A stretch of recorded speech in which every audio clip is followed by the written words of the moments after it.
আসসালামু আলাইকুম রহমতুল্লাহি ওয়া বারাকাতুহু। আলহামদুলিল্লাহ ওয়াসসালাতু ওয়াসসালামু আলা রাসূলিল্লাহি ওয়া বা'দ। প্রশংসা আল্লাহ তাআলার, যিনি এক বিন্দু তুচ্ছ প্রাণী হতে আমাদের সৃষ্টি করেছেন, সুন্দরতম অবয়বে প্রেরণ করেছেন এই পৃথিবীতে নর এবং নারী হিসেবে। আলহামদুলিল্লাহ। অসংখ্য দুরূদ ও সালাম নাযিল হন মুস্তাফা সাল্লাল্লাহু আলাইহি ওয়াসাল্লামের উপর, যার পর এই পৃথিবীতে কোনো নবী রাসূল আগমন করবেন না। আমরা সবাই বলি আল্লাহুম্মা সাল্লি আলাইহি, আল্লাহুম্মা বারিক আলাইহি। যদিও আজকের এই মজলিসে বুজুর্গান দিন অথবা মুরব্বীদের দেখতে পাচ্ছি, আমার অধিকাংশ প্রোগ্রামে 30 বছরের নিচে 17 বছরের উপরে ছেলেপেলেই বেশি থাকে। তো বর্তমানে আসলে যুবক আর বৃদ্ধের অপরাধ আলাদা করা মুশকিল। ছোট ভাই, তোমরা কথা বললে একটু দূরে যে কথা বলো, মানে হালকা, যাতে আমার এদিকে আমাদের কানে আমি কথা বলতেছি ওদের সাথে। তোমরা যারা প্যান্ডেলের বাইরে আছো, যদি তোমরা গল্প গুজব করো একটু যদি আস্তে করো অথবা দূরে সরে গিয়ে করো তাহলে ভালো। এইদিকে নাইলে একটু ডিস্টার্ব হয়, কেমন? আর যদি প্যান্ডেলে আসতে চাও আসতে পারো, অথবা মাইকে আওয়াজ যাচ্ছে শুনলেই হবে। কাজ হচ্ছে জানা এবং মানা। বসে জানতেছি নাকি দাঁড়িয়ে জানতেছি, ইট ডাজন্ট ম্যাটার। আস্তে আস্তে। প্রত্যেক পিতা তার সন্তানের সংশোধন চায়, কিন্তু পিতা নিজেই অসংশোধিত। যে মুরব্বী দোকানে গিয়ে বলে আব্দুল জলিলের ছেলেটা বেয়াদব, রাস্তা দিয়ে আমার সামনে হাইটে হেঁটে সিগারেট খাওয়া যাচ্ছে, ওই মুরব্বী কিন্তু সিগারেট খাওয়া অবস্থায় কথা বলে। অথবা পানের মধ্যে সাদা পাতা ডাবল মাইরা জর্দা দিয়া খায়া একই কথা বলে। তো ছেলে সিগারেট খায়, মায়ের কাছে বলছে যে তোমার সন্তান সিগারেট খায়, মানের জোতা মান নষ্ট হয়, আচ্ছা ভালো করে জর্দা যেটা পান বানায় দাও, এটা খাইতে খেতে বলে। ছেলে বাপ যেটা চাবায়া খায়, ছেলে সেটা টাইনা খায়। বাপ নিজেকে নিরপরাধ মনে করে, ছেলেকে অপরাধী মনে করে। যাই হোক, যুব সমাজের অধঃপতন নিয়ে যদি কথা বলতে চাই, নেশা, জেনা আর হারাম উপার্জন, এই তিনটা ব্যতীত খুব বেশি বড় অপরাধে এরা লিপ্ত নয়। কারণ বাংলাদেশে দুর্নীতিকারী খুব বেশি মানুষ না, তবে এক একজন পাহাড় অট্টালিকা দুর্নীতি করে। বাংলাদেশের ডাকাত চক্র, সন্ত্রাস চক্র খুব বড় নয়, তবে এক একজন পুরো এলাকায় তার প্রভাব বিস্তার করে। আপনি যদি এই হাবলা দক্ষিণ পাড়া যদি আপনি এটা নিয়ে যদি কথা বলেন, এই গ্রামে আপনি হাতে গোনা 10টা ছেলেকে গুন্ডা পাবেন না। একবারে আমি আপনাকে চ্যালেঞ্জ করে বললাম, পরে যদি কখনো হয় দেখা হলে বলবেন যে অমুকের ছেলে অমুকের নাতি গুন্ডা, অস্ত্র নিয়ে ঘুরে রাস্তাঘাটে, পিস্তল আছে তার কাছে, মানুষকে পিস্তল দেখায়, সে ভয় দেখায়। আপনি 10টা পাবেন না। মদের বোতল হাতে নিয়ে রাস্তাঘাটে হেঁটে মদ খায়, অথবা এখানে কোথাও ক্লাব আছে, যে ক্লাবে সন্ধ্যার পরে মেয়েরা মদ ঢেলে দেয়, ছেলেরা গিয়ে মদ খায়, এরকম আপনি 10টা পাবেন না, একটাও পাবেন না আমার মনে হয় এরকম ক্লাব। তবে গাঁজাখোর পাবেন, চিপায় চাপায় রাস্তায় এখানে ওখানে আশেপাশে দাঁড়ায় দাঁড়ায় গাঁজা খায়, ইয়াবা খায়। বাকি যে হিরোইন আছে, এগুলো এলএসডি আছে, এগুলো অনেক এক্সপেন্সিভ। অ্যাটলিস্ট এই গ্রামের শতে একটা পোলা সেই তৌফিকই নেই। ওই ওর বাপরে মাইরা ফেললেও, বাপের সম্পত্তি বিক্রি করলেও 10 দিন কন্টিনিউ করতে পারবেন ওই নেশা। সর্বোচ্চ টিকটিকির লেজ, মানুষের মুজা দুর্গন্ধের সঙ্গে নেশা করতে পারে, কাঠ জোড়ানো ঘাম খাইতে পারে, তলিতে ঢুকায়, এর বেশি কিছু না। ওর প্রয়োজন হচ্ছে নষ্ট হওয়া, ওর ইচ্ছা হচ্ছে নষ্ট হওয়া, ঠিক আছে? কথা বলবো যুব সমাজের অবক্ষয় নিয়ে। মুরব্বীরা শুনবেন তো ইনশাআল্লাহ। এই যুবক আপনার ছেলে, এই যুবক আপনার নাতি, এই যুবক আপনার ভাতিজা। অধিকাংশ এখনো যুবক বাপই আছে, 30-35 বছর বয়স, নিজে বাপ হয়েছে 2-3টে সন্তানের, আলহামদুলিল্লাহ। দিনী ভাইরা, যুবকের অবক্ষয় অথবা অধঃপতনের বিষয়ে আলোচনা করলে আমার যেগুলো মনে হয় জেনা, নেশা আর হারাম উপার্জন, এর বাইরে খুব কম টপিক পাওয়া যাবে যে যে বিষয়ে নিজেকে ধ্বংস করেছে, ধ্বংসের দ্বারপ্রান্তে নিয়ে গেছে। এর মধ্যে অন্যতম নেশা সম্পর্কে একটু আলোচনা করব মাগরিবের আগ পর্যন্ত। ওমা তৌফিক ইল্লা বিল্লাহ, আল্লাহ যতটুকু তৌফিক দেয় আল্লাহ তৌফিক অনুযায়ী। এখানে যারা যুবক আছেন, মাইক্রোফোনের আওয়াজ যতটুকু যাচ্ছে, যে মা তার বাসায় বসে এই মাইকের আওয়াজ শুনতেছে, আমি ওই মাকে, ওই বোনকে অনুরোধ করব আপনার সন্তানকে আল্লাহ রাসূল সাল্লাল্লাহু আলাইহি ওয়াসাল্লাম এবং আল্লাহ সুবহানাহু ওয়া তাআলা নেশা সম্পর্কে যা বলেছে তা আপনার সন্তানকে শিখান, জানান। হয়তো সে ভালো হবে ইনশাআল্লাহ, হয়তো সে নেশা করবে না।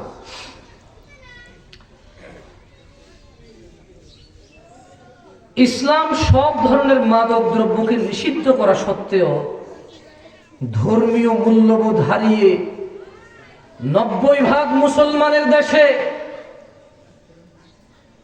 মুসলমানের সন্তান নেশায় বিভোর হয়েছে, নেশায় মেতে উঠেছে। অথচ রাসূলুল্লাহ সাল্লাল্লাহু আলাইহি ওয়াসাল্লাম নেশা সম্পর্কে বলছেন, আন উসমান রাদিয়াল্লাহু আনহু قال قال رسول الله صلى الله عليه وسلم, উসমান রাদিয়াল্লাহু আনহু থেকে বর্ণিত, তিনি বলেন রাসূল সাল্লাল্লাহু আলাইহি ওয়াসাল্লাম বলেছেন, ইজতানিবুল খামরা, তোমরা নেশাদার দ্রব্য থেকে বেঁচে থাকো। ফাইন্নাহা উম্মুল খাবাইস, নেশাখোর তার বউ পিটায়, নেশাখোর তার বাপ মা পিটায়, নেশাখোর মারামারি করে, নেশাখোর জিনা ব্যভিচারে লিপ্ত হয়, নেশাখোর হারাম উপার্জনে লিপ্ত হয়, নেশাখোর অশ্লীলতা এবং শালীনতা ভুলে যায়। নেশাখোর যদি মনে করে সে তো দুর্নীতি করে না, খুন করে না, চুরি করে না, ডাকাতি করে না, সে শুধু ইয়াবা খায়, গাঁজা খায়, নেশা করে, তবে আমি আমার যুবক ভাই এবং তার পিতা যে এখনো নেশা করে, আমি আমার যুবক ভাই এবং তার দাদা যে এখনো নেশা করে, সবার উদ্দেশ্যে বলতে চাই, তিনি মুস্তাফা সাল্লাল্লাহু আলাইহি ওয়াসাল্লাম বলছেন, তোমরা নেশাদার দ্রব্য থেকে বেঁচে থাকো। কেন?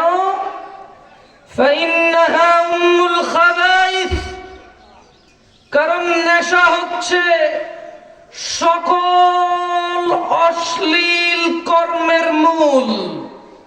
যে লোক নেশা করে সে পৃথিবীতে যত খারাপ কাজ আছে সবগুলার দরজা খুলে যায় তার জন্য। নেশা এত বড় সমস্যা, নেশা সকল অশ্লীলতার মূল। যে ব্যক্তি আজকে গাঁজা খায়, ইয়াবা খায়, মনে করে আমি তো আর অনেক অপরাধ করি না, তবে তার আল্লাহর রাসূলের এই হাদিসের দিকে লক্ষ্য করে নেশা ত্যাগ করা উচিত। টুডে অর টুমরো, আজকে অথবা কালকে সে সমস্ত হারাম কাজে লিপ্ত হবে, এতে কোনো সন্দেহ নাই, যদি সে নেশা বর্জন না করে।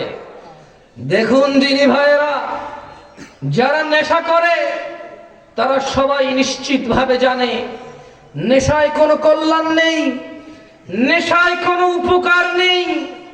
এইসব জেনে শুনেও মাদকাসক্ত মানুষ নেশার অন্ধকার জগতে থাকতে চায়। মাদকাসক্ত তরুণ প্রজন্ম মুসলিম হওয়া সত্ত্বেও ধর্ম কর্ম সব কিছু বিসর্জন দিয়ে হতাশাকে সঙ্গী করে নিতে চায়, জীবন চলার পথে বিভ্রান্ত হয়ে থাকতে চায়, বিবেক বুদ্ধি হারিয়ে সামাজিকতা থেকে দূরে থাকতে চায়। অথচ মুসলিম সমাজ ইসলামের প্রতি দৃষ্টিক্ষেপণ করে না। ইসলাম মানুষকে সকল ধরনের নেশা হতে সম্পূর্ণ নিষেধ করে। মানুষকে ধ্বংস ও করুণ পরিণতি হতে রক্ষা করার জন্য ইসলামী অনুশাসন মেনে চলার কোনো বিকল্প নেই যুবকদের এবং আমাদের। তাই আমাদের যুবকদের জানতে হবে ইসলাম মাদক সম্পর্কে কি দিক নির্দেশনা দিয়েছে। আমাদের এবং আমাদের যুবকদের জানতে হবে ইসলাম ইয়াবা, গাঁজা এছাড়াও যত ধরনের নেশা রয়েছে এই সকল নেশা সম্পর্কে কি বলে। বাপ তার সামাজিকতার দোহাই দিয়ে সন্তানকে নেশা থেকে ফেরাইতে পারবে না, বংশীয় মর্যাদার দোহাই দিয়ে পারবে না। স্ত্রী তার সন্তান সন্ততির দোহাই দিয়ে তার স্বামীকে নেশা থেকে ফেরাইতে। যদি ওই স্বামী আল্লাহর রাসূল সাল্লাল্লাহু আলাইহি ওয়াসাল্লাম কি বলেছে তার প্রতি ঈমান না আনে, যদি ওই স্ত্রী হাদিস অনুযায়ী স্বামীকে দাওয়াত না দেয়, যদি ওই পিতা আল্লাহর নবীর পক্ষ থেকে সন্তানকে দাওয়াত না দেয়, যদি ওই ছেলে আল্লাহ তার রাসূলের পথ অনুযায়ী তার পিতাকে দাওয়াত না দেয়, তবে না স্বামী, না পিতা, না সন্তান কেউই নেশা থেকে ফিরবে না। নেশা সম্পর্কে মুস্তাফা আলাইহিস সালাম বলেন, আন ইবনে উমর قال ইবনে উমর রাদিয়াল্লাহু আনহু বলেছেন, قال রাসূলুল্লাহ সাল্লাল্লাহু আলাইহি ওয়াসাল্লাম, রাসূল সাল্লাল্লাহু আলাইহি ওয়াসাল্লাম বলেছেন, কুল্লু মুসকিরিন খামর, যারা ইয়াবার নাম কোরআনে খুঁজতে চায়, যারা গাজার নাম হাদিসে খুঁজতে চায়, যারা এলএসডি হিরোইনের নাম হাদিস কোরআনে খুঁজতে চায়, জেনে রাখো যুবক, মুস্তাফা আলাইহিস সালাম কোন পানীয় দ্রব্যের নাম উল্লেখ করে বলেননি। তিনি বলেছেন কুল্লু মুসকিরিন খামর, সব নেশাদ্রব্য, সকল নেশাদার দ্রব্য হচ্ছে মদ। শুধু পানি খাবে, বোতলে ঢুকানো থাকবে, ওইটাকে মদ বলবে, তিনি এমনটা বলেননি। আমার তোমার সমাজে হুজুররা আমরা হয়তো বলেছি মদ মানে পানি, কোন পচা পানি না, তিনি মদ মানে পানি বলেননি। তিনি বলেছেন কুল্লু মুসকিরিন খামরুন, সকল নেশাদার দ্রব্য হচ্ছে মদ, ও কুল্লু খামরিন হারাম, আর সকল ধরনের মদ হচ্ছে হারাম। যুগ থেকে যুগান্তর মাদক আমাদের সমাজের আনাচে কোনাচে পায়চারি করছে। কেউ মাদকে আতঙ্কিত, আবার কেউ মাদকে আনন্দিত আমোদিত। মাদকে আতঙ্কিত আর আমোদিত এইটা বুঝতে বেশি কষ্ট করা লাগবে না। যখন কেউ রাস্তাঘাটে হাঁটে, গাঁজা খায়, হেরোইন খায়, নেশা করে, ইয়াবা খায়, আমরা সকলে তাকে বলি গাঁজাখোর, নেশাখোর। আবার যখন কেউ ফকির সেজে, লালন ভেসে, লালন সেজে, আখড়ায় বাউল সেজে, আউল সেজে কোন এক আখড়ায়, দরগায়, আস্তানায় গিয়ে গাঁজা খায়, তখন আমরা তাদের বলি সন্ন্যাসী। মাদকে আনন্দিত করা, যারা সাধু সেজে, সন্ন্যাসী সেজে, আউল বাউল লালন সেজে যারা গাঁজা খায়, নেশা করে, তারা মাদকে আনন্দিত, সবাই এটাকে গ্রহণ করেছে, সাধু বলছে এটাকে। একই কাজ রাস্তাঘাটে আনাচে কোনাচে যুবক করলে বলে যে নেশাখোর, গাজুড়ি, গাঁজাখোর। বর্তমানে মুসলিম যুবক যে সকল নেশাখোরদের সন্ন্যাসী বলছে,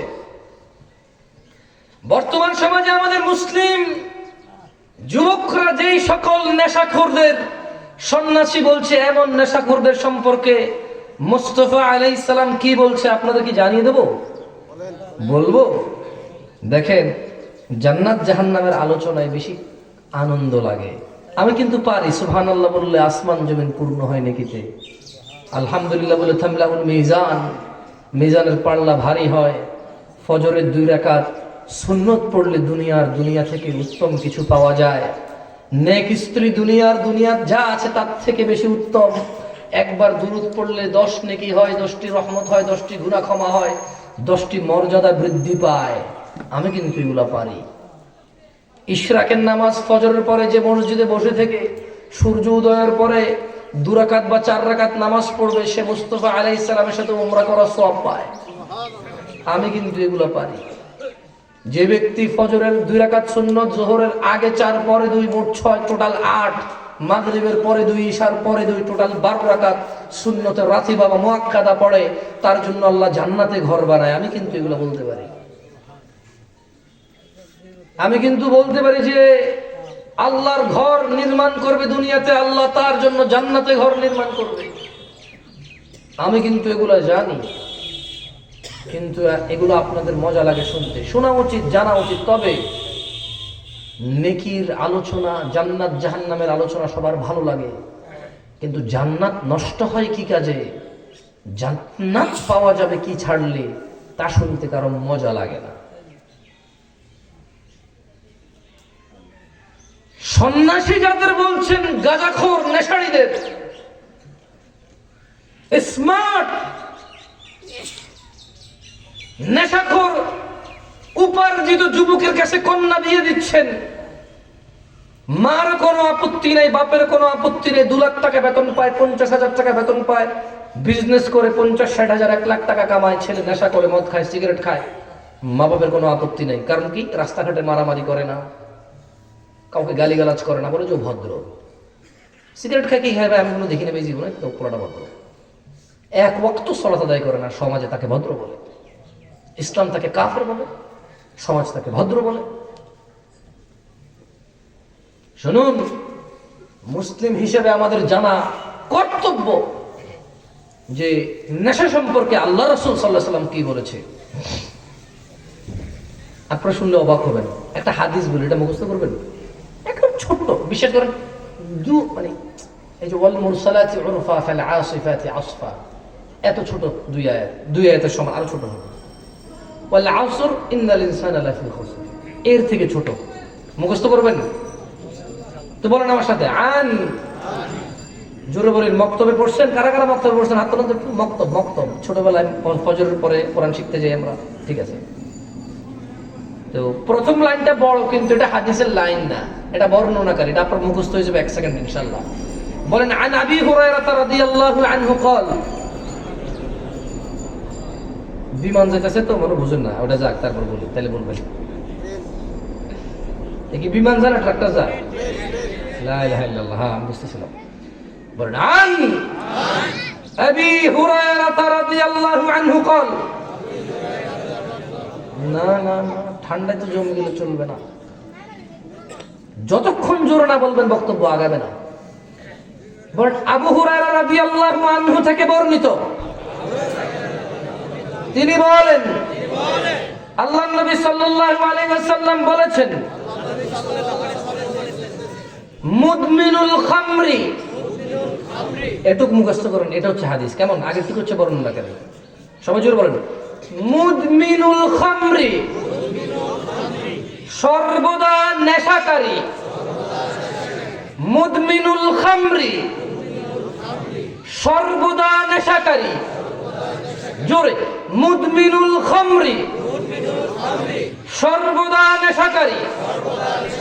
মাইকের সাউন্ড যে বোনদের কাছে যাচ্ছে, আমি বোনদের বলবো, যেহেতু আপনারা কোনো পুরুষ নাই, আপনারাও মুখে মুখে বলেন আপনার সন্তানকে এই হাদিস, ওর বয়স যখন 10 বছর, যখন ওর উপরে নামাজ ফরজ, আজকের দিনে বাচ্চা আপনার যদি পথে বের হয়, একটাই সমস্যা, নেশার।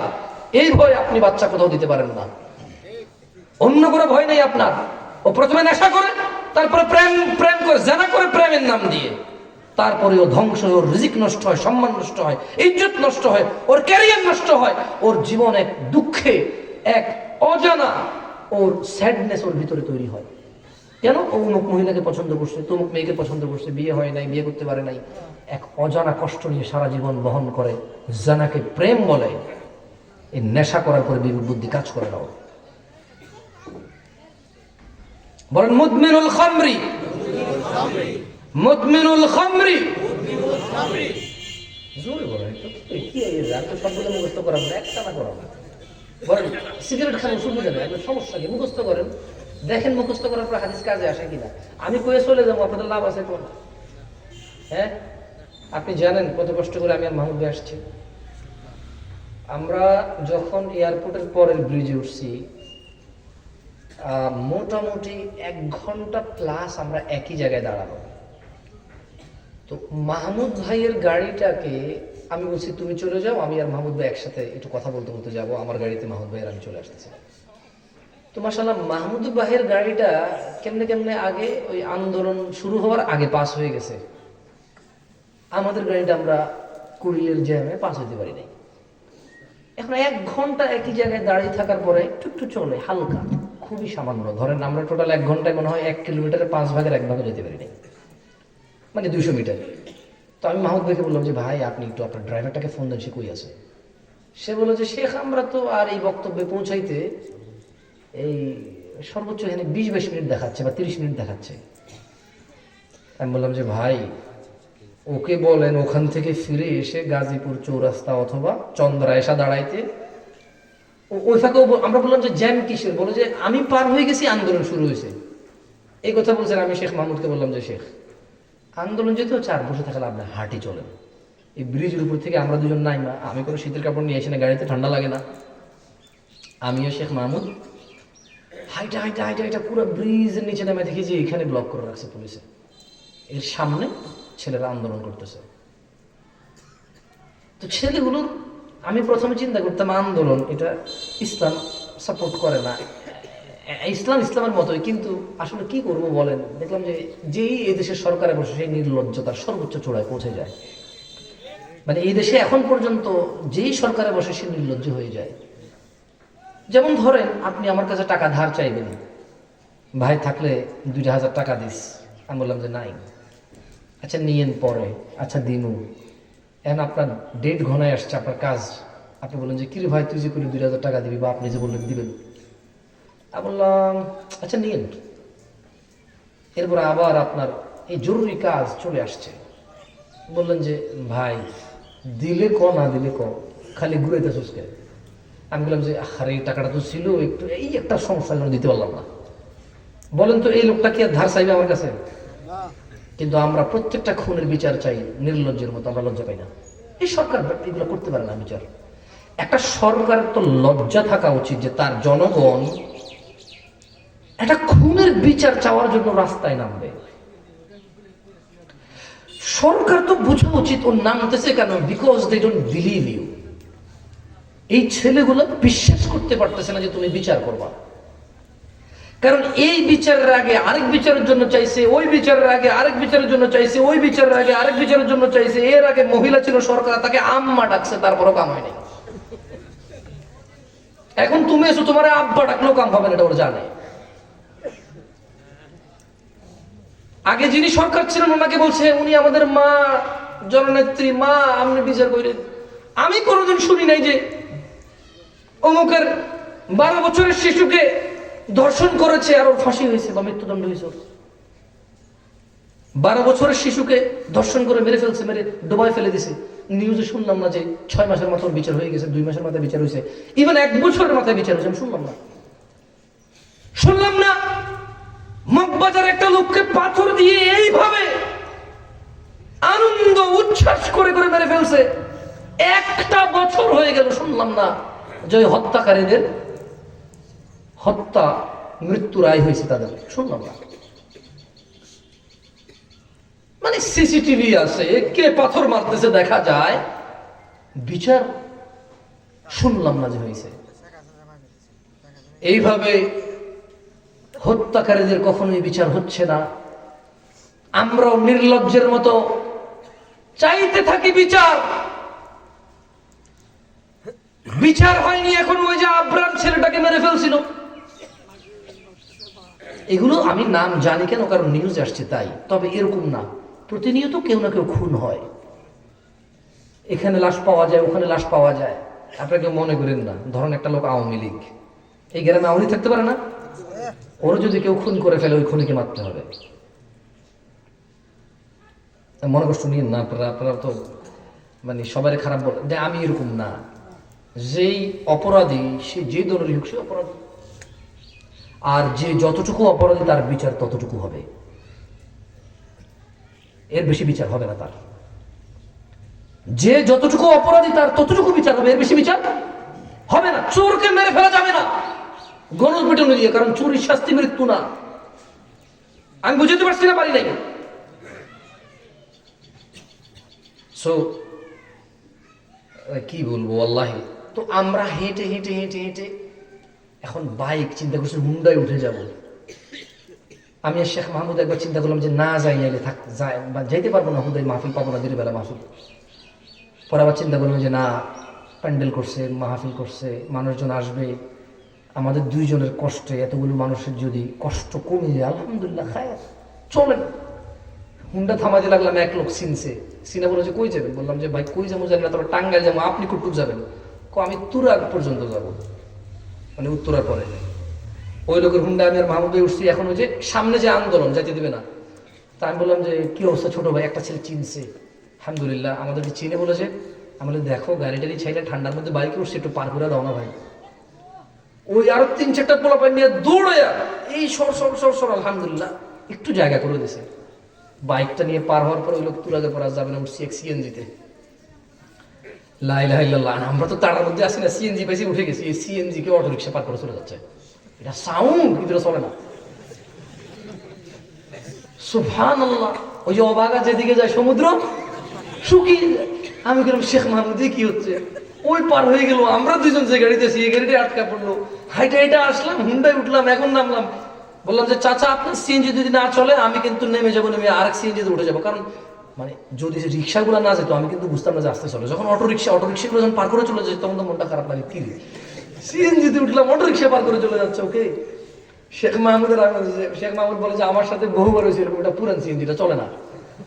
যাক এইভাবে আসছি, বুঝছেন তো। একটু জোরে বলিয়েন, মানে এই ঘটনাটা বলতাম না আপনাদের, একটু বললে বলিয়েন, মুখস্থ করিয়েন। আমরা আসছি আসলে আপনাদের শেখানোর জন্য। এইখানে কিছু একটা বলবো আর আপনি ছুমন্তর ছু হয়ে যাবেন কিছু একটা, এরকম আমি বিশ্বাস করি না। আমি করি না। আমি বিশ্বাস করি শিখাবো, মুখস্থ করবেন।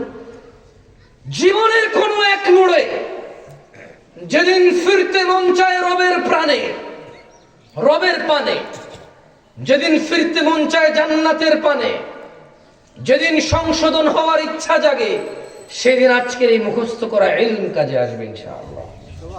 বলুন মুদমিনুল খামরি, সব সময় নেশাকারী, কাআবিদি ওয়াসানিন, কাআবিদি ওয়াসানিন, মূর্তি পূজকের মতো। জোরে বলেন। জি জি আমি বলি নাই, ইবনে মাজাতে আসছে 3375 নম্বর হাদিস, জামশেদ মজুমদার অনুবাদ করতেছে। হাদিস সহিহ। হাদিসের মান কি বলেন? সব সময় নেশাকারী, মূর্তি পূজকের মতো অপরাধী।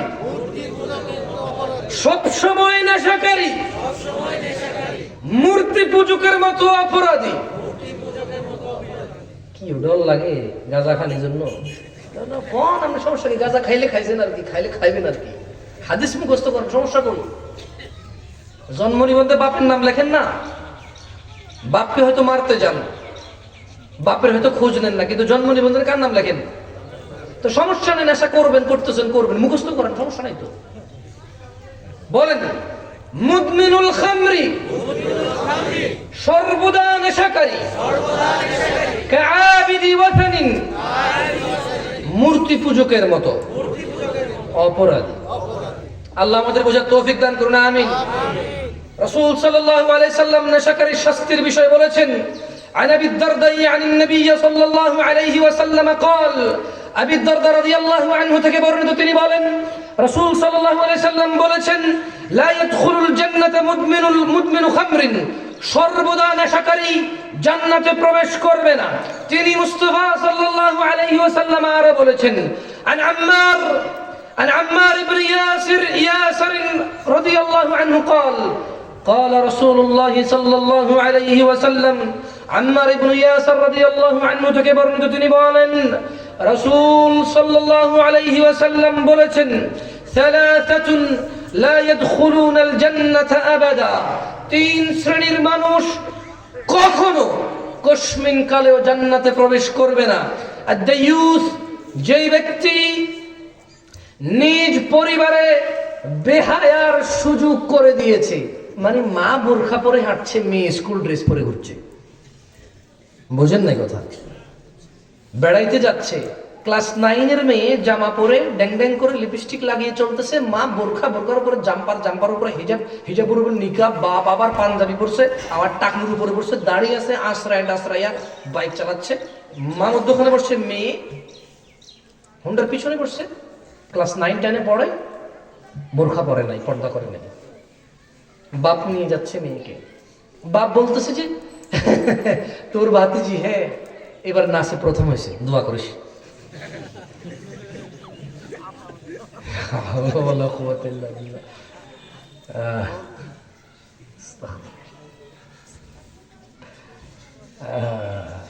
বলছে যে সংবাদ নিউজ দেখলে মাঝে মাঝে দেখা যায়, বলছে যে মাশাআল্লাহ সিনেমা খুব সুন্দর হয়েছে।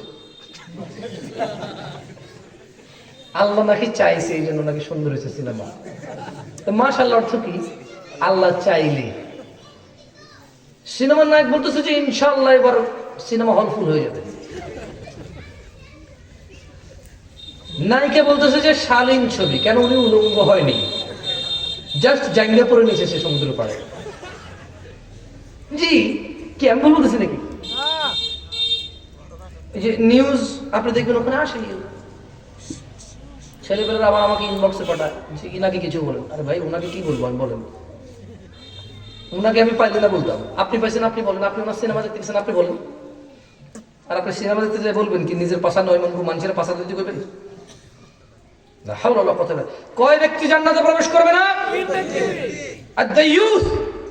যে নিজ পরিবারে অশ্লীলতা বেহায়াপনার সুযোগ করে দিয়েছে সে জান্নাতে যাবে না।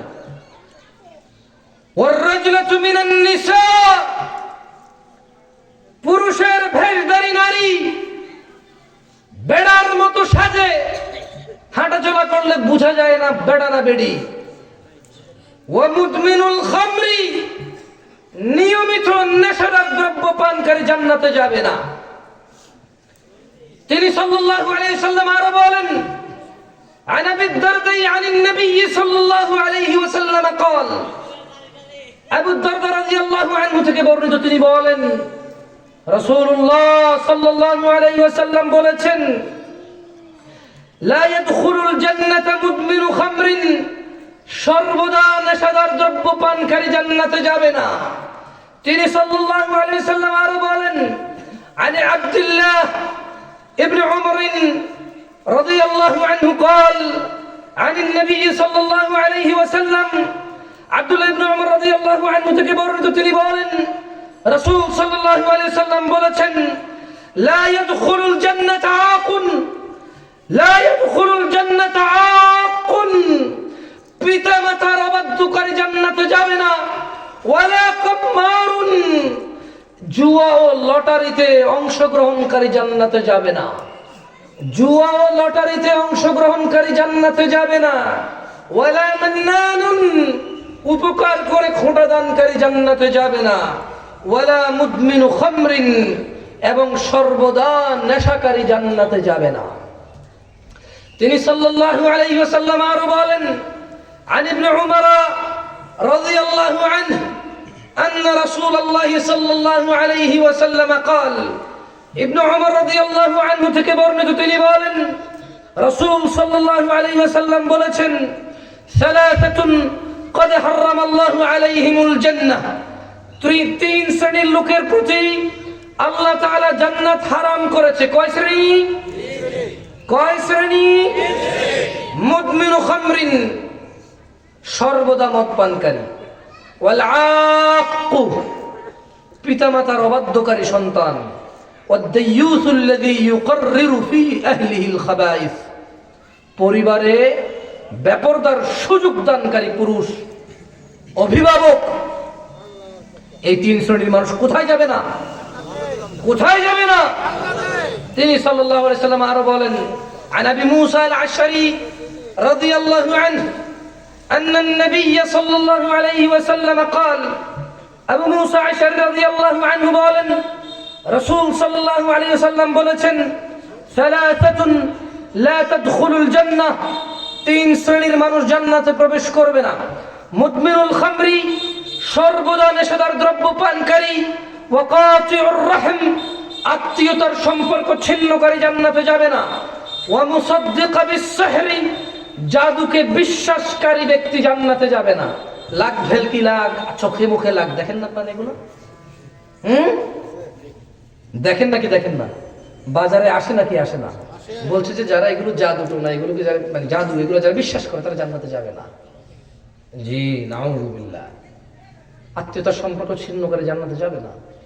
পিতামাতার অবাধ্য জান্নাতে যাবে না। জি, যে ব্যক্তি নিজ পরিবারে বেহায়ার সুযোগ করে দিয়েছে, অশ্লীলতা, সে জান্নাতে যাবে না। দেখেন ছোট্ট করে একটু বলি। আন আব্দুল্লাহ ইবনে উমর রাদিয়াল্লাহু আনহু,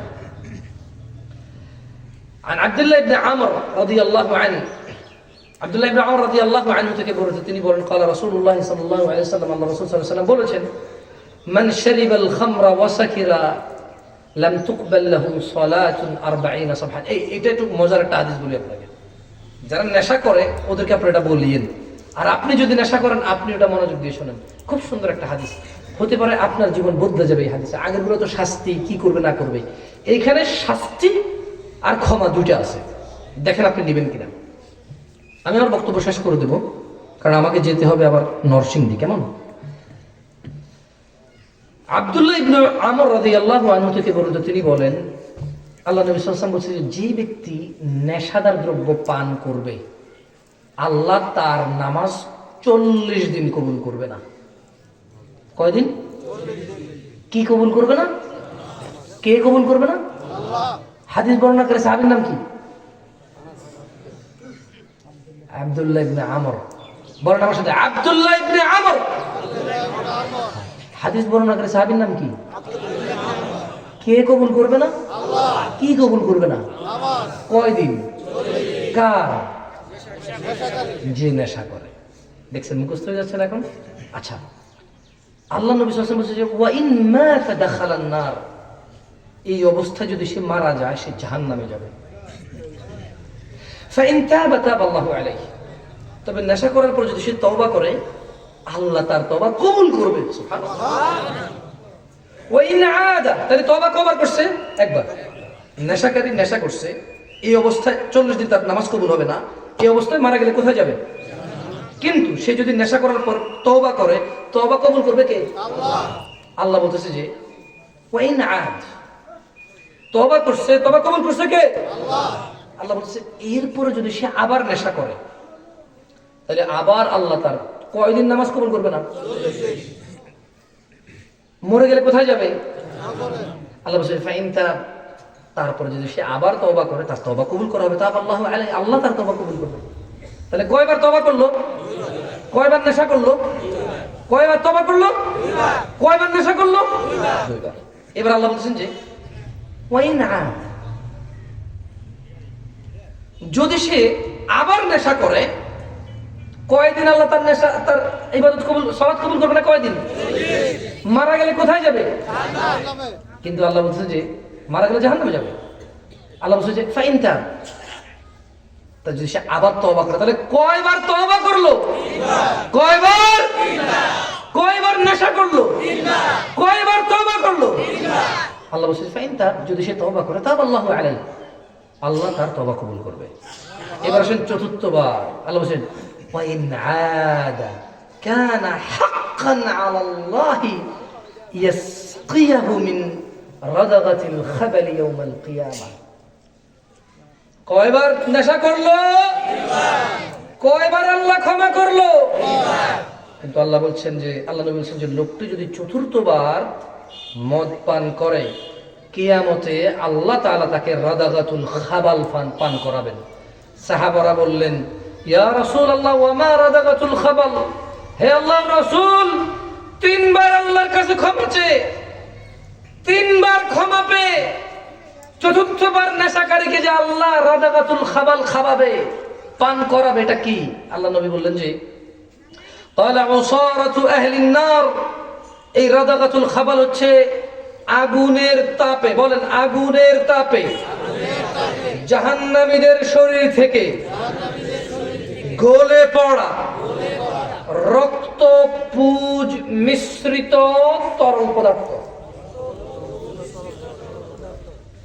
তাইলে ক্ষমা চাইলে কে ক্ষমা করবে? ক্ষমা না চেয়ে মরে গেলে কোথায় যাবে? মদ খেলে, নেশা করলে, ইয়াবা খেলে, গাঁজা খেলে কয়দিন নামাজ কবুল হবে না? عن ابن عباس رضي الله عنه قال ইবনে আব্বাস রাদিয়াল্লাহু আনহু থেকে বর্ণিত, তিনি বলেন রাসূলুল্লাহ সাল্লাল্লাহু আলাইহি সাল্লাম বলেছে, অবশ্যই অবশ্যই আমার উম্মতের কিছু সম্প্রদায় রাত্রি অতিবাহিত করবে বিভিন্ন ধরনের খাদ্য পানীয়তে ভোগ বিলাসী হয়ে এবং বিভিন্ন ধরনের বিনোদন আনন্দ প্রমোদে। ফায়ুসবাহু ক্বাদ মাসাহু কিরদাতান ওয়া খানাজিরান, এমত অবস্থায় তাদের সকাল হবে শূকর আর বানরের মতো। মানে রাতের বেলা মদ খাবে, নেশাগ্রস্ত হয়ে ঘুমিয়ে যাবে। আল্লাহর নবী বলছে যে অবশ্যই অবশ্যই আমার উম্মতের কিছু সম্প্রদায় এরকম করবে যে তারা নাম রং বেরঙের খাবার খাবে, কিন্তু এগুলো নেশা, ঘুমায় যাবে আনন্দে বিভোর হয়ে। কিন্তু যখন সকাল হবে এরা শূকর আর বানরে রূপান্তরিত হবে। যুবক, নেশা ছেড়ে দাও। তুমি আজকে লুকিয়ে খাচ্ছ, তোমার ছেলে প্রকাশ্যে খাবে, আর তার ছেলে আমেরিকান ওই ইউরোপ পাশ্চাত্যের কালচারের মতো ঘরে বসে বাপে ঢেলে দেবে, ছেলে খাবে। আর এক পর্যায়ে তোমার সন্তানরা শূকর আর বানরের মতো সকাল উঠবে। আল্লাহ আমাদেরকে বোঝার তৌফিক দান করুন। দিনী ভাইরা, নেশা নিয়ে কথা বলেছি। 3 শ্রেণীর লোক জান্নাতে যাবে না: বাপ মায়ের অবাধ্য, আত্মীয়তার সম্পন্ন ছিন্নকারী, নিয়মিত নেশাকারী। আমি আশা করব আল্লাহ ও তার রাসূলের প্রতি যারা ঈমান এনেছি আমরা আল্লাহর কাছে ক্ষমা চেয়ে পূর্বের গুনাহগুলোকে নেকিতে পরিবর্তন করব। জি আমি বলিনি, আল্লাহ বলছে ইল্লা মান তাব, অতঃপর যে ব্যক্তি তওবা করবে, ওয়া আমানা, ঈমান আনবে, ওয়া আমিলা আমালান সালিহা, যে ব্যক্তি ঈমান আনবে, ভালো কাজ করবে, যে খারাপ কাজের সাথে জড়িত আছে সেই খারাপ কাজ ছেড়ে দিবে, ফাউলাইকা ইউবাদদিলুল্লাহু সাইয়্যাতিহিম হাসানাত, আল্লাহ ওই লোক যে গুনাহগার ক্ষমা চেয়ে তওবা করে ফিরে এসে ঈমান আনে, আগের সমস্ত গুনাহ আল্লাহ নেকিতে পরিবর্তন করে দেবে। এটা আমি বলি না, সূরা ফুরকানে আছে। কেন আপনি ওই হাদিস শেষ করেন নাই? আনাস ইবনে মালিক রাদিয়াল্লাহু আনহু থেকে, যে আল্লাহ নবী বলছে যে আল্লাহ বলে, ইয়া ইবনে আদম, হে আদম সন্তান, লাউ বালাগাত যুনুবুকা আনানাস সামা, যদি তোমার অপরাধ আকাশের মেঘমালায় পৌঁছায়, সুম্মা ইস্তাগফারতানি, অতঃপর যদি তুমি আমার কাছে ক্ষমা চাও, গফারতু লাক ওয়া লা উবালি, আমি আল্লাহ মাফ করব, কারো পরোয়া করব না।